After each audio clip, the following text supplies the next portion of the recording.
Maths trick by IPS में class 10 mathematics subject code 12E GSCB board year 2022-23 standard mathematics.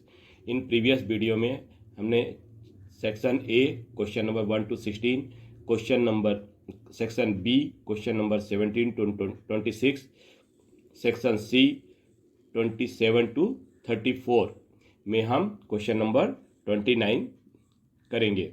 तो question number 29A, इसमें 29 में दो parts है।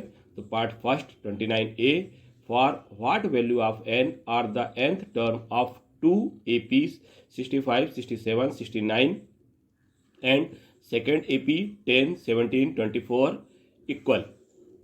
यदि n के किस मान के लिए दो AP 65, 67, 69 और 10, 17, 24 है जिसमें n के पद इक्वल हों, बराबर हों। तो हम सॉल्यूशन में क्या देखते हैं, the formula of nth term of an AP equal to a plus n minus 1 into D, ये हमारा फार्मूला होता है।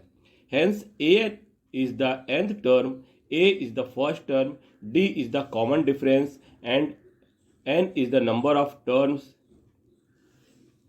यदि AP के nवें पद का formula an equal to a plus n minus 1 into d है और an nवा पद है, a फर्स्ट पद है, d समानांतर या कॉमन डिफरेंस d है, तो let nth term of 2 AP an dash given the an term of 2 APs are equal. दोनों AP का nवा a है और एक दिया गया दोनों AP का nवा पद बराबर है। तो हमारे पास 2 AP नंबर्स दिए गए हैं जिसमें से nवा पद इक्वल है। तो हम इसका सॉल्यूशन देखते हैं। APS में फर्स्ट टर्म, तो फर्स्ट टर्म हमारे पास क्या है, AP equal to 65, 67, 69 dead dash, तो A इक्वल टू हो जाएगा 65, D इक्वल टू हो जाएगा 67 माइनस 65 इक्वल टू 2, an हो जाएगा 65, A फार्मूले में आ जाएगा, यहाँ पे हमारे पास फार्मूला लिखा हुआ है a plus n minus 1 into D. तो 65 plus n minus 1 into D, D2 हो जाएगा, ये इक्वेशन 1 हो गई। सेकंड टर्म में आ जाएगा AP क्या है हमारे पास 10, 17, 24 डेड डैश, तो A equal to 17, D equal to 17 minus 10 equal to 7, तो A dash n equal to हो जाएगा A plus n minus 1 into 7, equation second हो जाएगी। अब हमारे पास इक्वेशन 1 और 2 बन गई। तो हम क्या देखते हैं, हमारे पास क्वेश्चन में दिया था बोथ इक्वल, तो 2 APs आर इक्वल। तो इक्वल में हम क्या देखते हैं, an equal to a dash n, तो हम इसको an हमारे पास क्या आया 65 प्लस n माइनस 1 इंटू 2 और a डैश n क्या आया 10 प्लस n माइनस 1 इंटू 7। तो हम इसको ब्रैकेट ओपन कर देंगे, 65 plus 2n minus 2 equal to 10 plus 7n minus 7, इसको हम जमा देंगे। तो 65 माइनस 10 माइनस 2 प्लस 7, ये इस साइड आएगा तो प्लस का हो जाएगा, equal to 7n minus 2n, ये हो जाएगा 65 प्लस 7 72 माइनस 10 माइनस 2 ऐड कर देंगे तो माइनस का 12 हो जाएगा, equal to 7n minus 2n equal to 5n, ये हो जाएगा 72 minus 12 60 equal to 5n, n equal to 60 upon 5, इसको कैंसिल कर देंगे, ये 12 आ जाएगा, n इक्वल टू 12 हो जाएगा। सो दैट हम क्या है n equal to 12 and term of both APs will be same. ये जो 12th n होगा तो वो 12th टर्म जो होगा वो दोनों का AP का सेम नंबर होगा। Question number 29B, find the sum of all the terms of AP equal to -2 -5 -8 dead dash minus 227, ये हमारे पास दिया हुआ है। तो हमारे पास सॉल्यूशन क्या होगा इसका, the sum of the first and term of the arithmetic progression में हमारे पास क्या है formula Sn equal to n upon 2 into 2a plus n minus 1 into D, ये हमारे पास फार्मूला है जिसमें Sn जो है इसका सम है, a जो है हमारे पास फर्स्ट टर्म है, d जो है वो कॉमन डिफरेंस है। तो from the equation we have a equal to हमारे पास -2 आ गया, d equal to -5 minus 2 second term minus first term equal to minus कर दिया, ये माइनस का 3 आ गया। यहाँ पर हमने वैल्यू देख ली। अब इसका फार्मूला लिखते हैं an equal to a plus n minus 1 into D. तो an हमारे पास -227 है equal to a -2 plus n minus 1 into D, D हमारे पास -3 है। तो -227 2 इस साइड आ जाएगा तो प्लस का हो जाएगा, इक्वल टू -3 का n में मल्टीप्लाई कर देंगे तो -3n प्लस ये माइनस और माइनस प्लस हो जाएगा, 3 आ जाएगा। तो -227 प्लस 2 से माइनस कर देंगे तो -225 आ जाएगा, 3 इस साइड आएगा तो माइनस का हो जाएगा, इक्वल टू -3n। दोनों माइनस को हम ऐड कर देते हैं, चिन्ह माइनस करेगा तो -228 हो जाएगा, इक्वल टू -3n। तो n इक्वल टू -228/3, माइनस और माइनस खत्म हो जाएगा, 3 से हम 228 को डिवाइड करेंगे तो 76 आ जाएगा। तो n equal to 76, the sum of the first and term of AP। तो इसका सम का हम फार्मूला लिखेंगे, Sn equal to n/2 into 2a plus n-1 into d। n हमारे पास है 76/2 इंटू 2a, a हमारे पास -2 है, प्लस n 76 -1 इंटू d हमारे पास -3 है। इसको 2 से कैंसिल कर देंगे तो 38 आ जाएगा। तो 38 और 2 इंटू 2 -4 हो जाएगा, 76 -1 75 हो जाएगा, इंटू -3। तो 38 इंटू -4 और 75 पे -3 का मल्टीप्लाई कर देंगे तो -225, -225 को -4 में ऐड कर देंगे तो -229 हो जाएगा। -229 को 38 में मल्टीप्लाई कर देंगे तो -8703 हो जाएगा। तो हमारा क्या आंसर आया? Hence the sum of the all terms of AP -2 -5 -8 -27 था। इसका आंसर आएगा इस -8702। Question number 30, if P 2 3 Q 3 -2 R -3 -5 and S -4 -2 are the verticals of the quadrilateral, find the area of quadrilateral PQRS। तो यदि P 2 3 Q 3 -2 R -3 -5 S -4 -2 एक चतुर्भुज के शीर्ष है तो चतुर्भुज PQRS का क्षेत्रफल ज्ञात कीजिए। Solution, area of the quadrilateral PQRS। तो हमारे पास इसका फार्मूला क्या बना? Area triangle SRQ plus area SRP। तो क्वाड्रिलेटरल हमारे पास PQRS था, तो हम ये डायग्राम से देखते हैं। ये हमारे पास डायग्राम है PQRS, ये एक PQRS एक क्वाड्रिलेटरल हमारे पास चतुर्भुज है, तो हम इसका एरिया निकालेंगे। तो एरिया ऑफ SRQ और इसका परपेंडिकुलर इस पे है तो एरिया ऑफ SRP,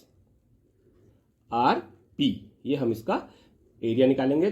दोनों को जोड़ने के बाद क्वाड्रेटिक PQRS इसका एरिया आ जाएगा। तो हम क्या देखते हैं? सबसे पहले एरिया ऑफ ट्रायंगल SRQ, इसका फार्मूला होता है equal to 1/2 x1/2 -y3 x plus x2/3 -y1 plus x3/1 -y2।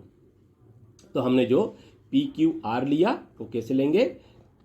इसमें हम डायग्राम में डालते हैं। PQRS में S की वैल्यू हमारे पास -4 -2 है, हमने लिख दिया, जो x1/1 है। फिर R की वैल्यू लिखा -3 -5 है, जो x2/2 है। Q की वैल्यू लिखा जो 3 -2 है, जिसको हमने x3/3 लिया। तो यही वैल्यू हम इस फार्मूले पे पुट करेंगे। तो हम देखते हैं फार्मूला कैसे सेट हो रहा है। 1/2 -4 x1 की वैल्यू लिखी, -5 माइनस और -2, तो -2 हमारा /2 है, प्लस -3 -2 -2 प्लस 3 -2 माइनस और माइनस का 5। तो ये हमारे पास फार्मूला सेट हो गया। इसको हम सॉल्व करते हैं। तो 1/2 -4, ये माइनस का 5 माइनस माइनस प्लस 2 -3 -2 माइनस और माइनस +2 +3 -2 माइनस और माइनस +5 1/2। इसके बाद हम क्या लिखते हैं? -4 -5 में से +2 माइनस कर देंगे तो -3 आ जाएगा, -3 ये माइनस का 2 ये प्लस का 2 कैंसिल हो जाएगा तो 0 आ जाएगा, प्लस का 3 -2 + 5 तो 3 आ जाएगा। इसके बाद हम लिखते हैं 1/2 -4 -3 प्लस का 12 हो जाएगा, मल्टीप्लाई में प्लस हो जाता है, ये 0 हो जाएगा, प्लस 3 3 जा 9, 1/2 इंटू 21 तो 21/2। तो ये हमारे पास इसका एरिया आ गया। तो area triangle rectangular S R Q equal to 21/2 square units, ये इसकी वैल्यू आ गई। अब एरिया एस क्यू पी हम फाइंड करेंगे। तो एस क्यू पी हम देखते हैं एस क्यू पी, इसका एरिया फाइंड करेंगे। तो हमने सेम ऐसी वैल्यू रखी कि पहले ये तो फार्मूला हो गया 1/2 x1/2 minus by 3 plus x2/3 minus by 1 plus x3/1 minus by 2। ये फार्मूला में हमको यदि लर्न करना है तो सिंपल देखेंगे हम x1 2 3 ऐसे 2 3 1 3 1 2, ये हमारा सीक्वेंस में ही रहता है। तो इसका हम इस पर वैल्यू लिखिए हमारे पास p की 2 3, q की 3 - 2, r की -3 -5, s की -4 -2। s की वैल्यू है -4 -2, ये हो गया x1/1। q की वैल्यू है 3 - 2, ये हो गया x2/2। p की वैल्यू है 2 3, तो ये हो गया x3/3। अब हम इस फार्मूले पे पिट कर देते हैं। तो x1 हमारे पास क्या है, x1 -4 है तो हमने -4 लिख दिया। इसके बाद y2, तो y2 हमारे पास -2 है तो हमने -2 लिख दिया। इसके बाद y3, तो y3 क्या है, 3 है तो हमने 3 लिख दिया। इसे फार्मूले को पुट कर देंगे तो +3 3 -2 प्लस 3 2 -2 -2। इसको हम सॉल्व करते हैं और 1/2 माइनस का 4 -2 -3 -5 हो जाएगा, प्लस 3 3 + 2 + 2 और ये 2, ये माइनस और ये माइनस, प्लस का 2 हो जाएगा। तो हम यहाँ पे प्लस का 2 लिख लेते हैं। तो ये माइनस का 2 और ये प्लस का 2। अब ये प्लस का 2 और माइनस का 2 कैंसिल हो जाएगा तो ये आ जाएगा 0 आ जाएगा। तो हम क्या देखते हैं यहाँ पे, माइनस का 4, ये माइनस का 5 प्लस 3, ये 3 + 2 + 2 माइनस का 2 प्लस का 2 कैंसिल हो गया तो ये 0 आ गया। 1/2 4 5 या 20 प्लस का आ गया, प्लस 3 3 2 5 प्लस 2 × 0, तो ये 0 हो जाएगा। तो 20 + 15, तो 20 + 15 35 हो जाएगा। 1/2 × 35, तो 35/2 हो जाएगा। तो एरिया क्या आ गया, एरिया रेक्टेंगुलर SQP = 35/2। तो area of quadrilateral PQRS = area of triangle SRQ plus area of rectangular SQP। तो इन दोनों की वैल्यू हम पुट कर देते हैं। तो 21/2 प्लस 35/2, 2 एलसीएम आ जाएगा। 21 + 35/2 ऐड कर देंगे, 56 हो जाएगा। 56/2 इसको हम कैंसिल कर देते हैं तो ये 28 आ जाएगा। तो area of quadrilateral PQRS = 28 square units, ये इसका आंसर आ गया।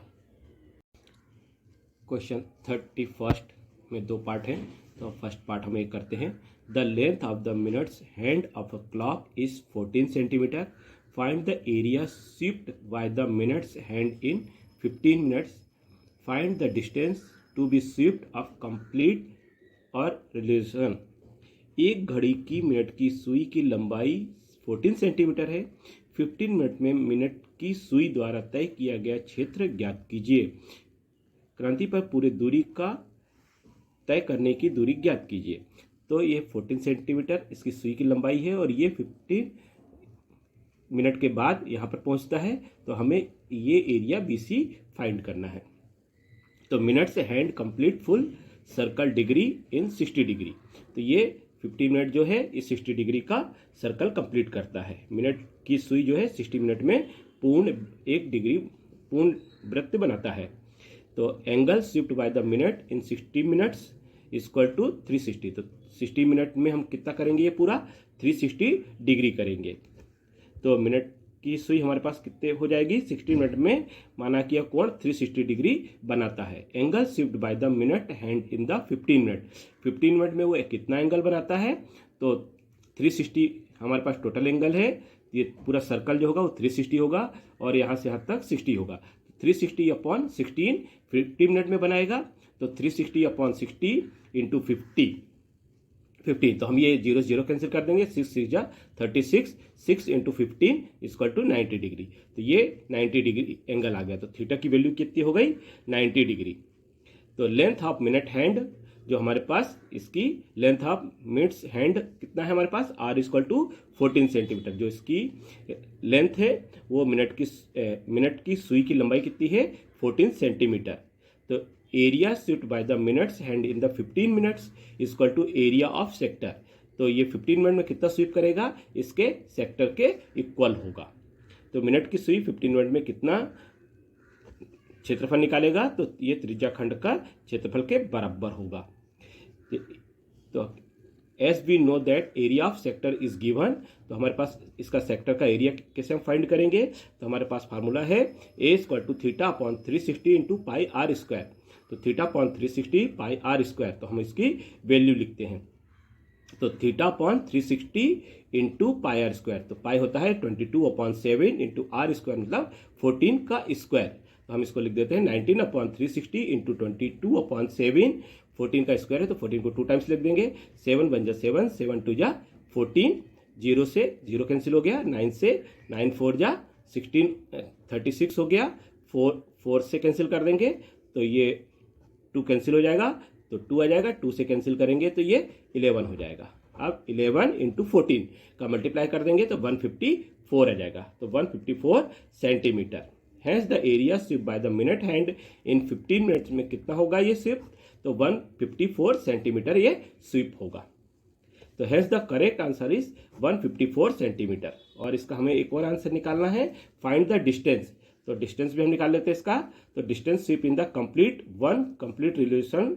तो अब पूर्ण दूरी तय करना, इसके हम कंप्लीट वृत्त के निकालते हैं। तो 2 पाई आर होता है, तो इसका क्या होगा, 2 पाई इक्वल टू 22/7 इंटू 14। 7 से कैंसिल कर देंगे, 7 2 जा 14, 2 इंटू 2 मल्टीप्लाई कर देंगे तो 88 सेंटीमीटर। तो इसका डिस्टेंस का कितना हो जाएगा, 88 centimetre. Question 31 second part B, in the given figure OACB is quadrant of a circle with center O and diameter 7 centimeter. If OD is equal to 2 centimeter, find the area of the quadrant OACB second shaded region. तो हमारे पास ये figure दिया हुआ है। इस figure के अनुसार क्या हमारे पास OACB ये क्वाड्रेंट है का एक सर्कल है जिसमें O सेंटर पॉइंट है। इसका डायमीटर जो है वो 7 सेंटीमीटर है और OD जो है वो 2 सेंटीमीटर है। तो हमारे पास क्या दिया है, दी गई आकृति में OACB केंद्र O और व्यास 7 सेंटीमीटर वाले एक वृत्त का चतुर्थांश है। यदि OD 2 सेंटीमीटर है तो चतुर्थांश OACB का क्षेत्रफल ज्ञात करें और छायांकित क्षेत्र ज्ञात कीजिए। तो सिंस क्वाड्रेंट मीन्स 1/4, क्वाड्रेंट जो है वो 1/4 है of the complete circle. There the angle of the centre of a quadrant of a circle theta equal to 360/4 equal to 9। क्योंकि चतुर्थांश का अर्थ पूर्ण वृत्त का 1/4 होता है। वृत्त के चतुर्थांश केंद्र पर थीटा इक्वल टू 360/4, तो हम ये क्योंकि 1/4 होता है तो 4 से डिवाइड कर देंगे, ये 90 आ जाएगा, तो थीटा इक्वल टू 90 डिग्री हो जाएगा। Area of the quadrant OACB equal to 1/4 pi R square. We can get the area of quadrant OACB with radius. Radius जो है इसका 3.5 सेंटीमीटर, क्योंकि हमारे पास क्या दिया हुआ है, इसका डायमीटर 7 दिया है। तो यदि डायमीटर 7 दिया है तो हम इसको 7/2 लिख सकते हैं। 7/2 जो होगा वो 3.5 सेंटीमीटर होगा। तो area of the shaded region, अब एरिया ऑफ शेडेड रीजन हम क्या निकालते हैं, area of quadrant OACB minus area of triangle BDO। तो ये BDO ये हम माइनस कर देते हैं। यहाँ पर हम देखते हैं कि जो BDO है वो 90 डिग्री है। BDO ये जो है ये 90 डिग्री है, क्योंकि 1/4 है, 360 का 1/4 है, तो 360 से को 4 से डिवाइड करेंगे तो 90 डिग्री आएगा, तो ये 90 हो गया। अब हम क्या देखते हैं, एरिया ऑफ ट्रायंगल हमारा फार्मूला होता है 1/2 बेस इंटू हाइट। तो we can find area of triangle BDO with base O B equal to 3.5 centimetre. तो 3.5 सेंटीमीटर का रेडियस है, तो इसका बेस हो गया 3.5 सेंटीमीटर। तो radius of quadrant and height OD जो है वो 2 सेंटीमीटर है। तो हमारे पास ओडी इसकी 2 सेंटीमीटर दी हुई है और बेस 3.5 सेंटीमीटर दिया हुआ है। तो हमको इसका फर्स्ट पार्ट फाइंड करना था। Find the quadrant O A C B is equal to 1/4 pi R square. तो 1/4 pi means 22/7 R square 3.5 centimetre square. तो इसको हमने अलग अलग कर दिया। तो 1/4 इंटू 22/7, 3.5 को हम 7/2 भी लिख सकते हैं, 7/2 7/2। तो इसको हम देखते हैं कि ये 2 से ये 11 हो जाएगा। तो हमारे पास क्या हो गया, और ये 7 से 7 कैंसिल हो जाएगा। तो कितना बचा, 7 इंटू 11, तो मल्टीप्लाई कर देंगे 77 आ जाएगा। 4 इंटू 2 तो 8 हो जाएगा। तो 77/8 centimetre. Area of quadrant O A C B equal to 77/8 centimetre. Part 2 in rectangular B D O में हमारे पास ओ बी इक्वल टू क्या है, आर इक्वल टू 3.5 सेंटीमीटर या 7/2 सेंटीमीटर एंड ओ डी हमारे पास है 2 सेंटीमीटर। तो area of rectangular B D O equal to 1/2 into base into height. तो हमारे पास क्या हो गया, 1/2 ओ बी बेस हो गया और हाइट जो है वो ओ डी हो गया। तो 1/2 into O B 7/2, O D जो है वो 2 है। तो 1/2 इंटू 7/2 इंटू 2, 2 से 2 कैंसिल हो जाएगा। तो ये आ जाएगा 7/2। तो ये area B D O equal to 7/2 centimetre. The figure observe में क्या दिया है, एरिया ऑफ शेडेड रीजन। तो हमें इसका एरिया ऑफ शेडेड रीजन निकालना है। तो इसमें क्या दिया हुआ है, area of quadrant O A C B minus area of rectangular B D O. तो बी डी ओ को हम इससे माइनस कर देंगे। तो हमारे पास पहले क्या आया था, area of quadrant O A C B 77/8 centimetre square, और एरिया बी डी ओ हमारे पास अभी क्या आ गया, 7/2 सेंटीमीटर। तो इन दोनों को हम सॉल्व करेंगे। तो सॉल्व करने के लिए हम क्या देखते हैं इसको कि 77/8 माइनस 7/2, तो इसका एलसीएम आ जाएगा हमारे पास 8 एलसीएम आ जाएगा। तो ये 77 हो जाएगा माइनस 2 4 जा 8, 4 7 जा 28, तो ये 28 हो जाएगा। तो ये हम इसको माइनस कर देंगे, 77 माइनस 28 तो 49 हो जाएगा अपॉन 8। तो ये 49/8 सेंटीमीटर क्या आ गया हमारे पास, एरिया ऑफ शेडेड रीजन। तो ये आंसर हो गया। यह चैप्टर पसंद आने पर लाइक और सब्सक्राइब जरूर करें तथा मैसेज के लिए बेल आइकन जरूर दबाएं।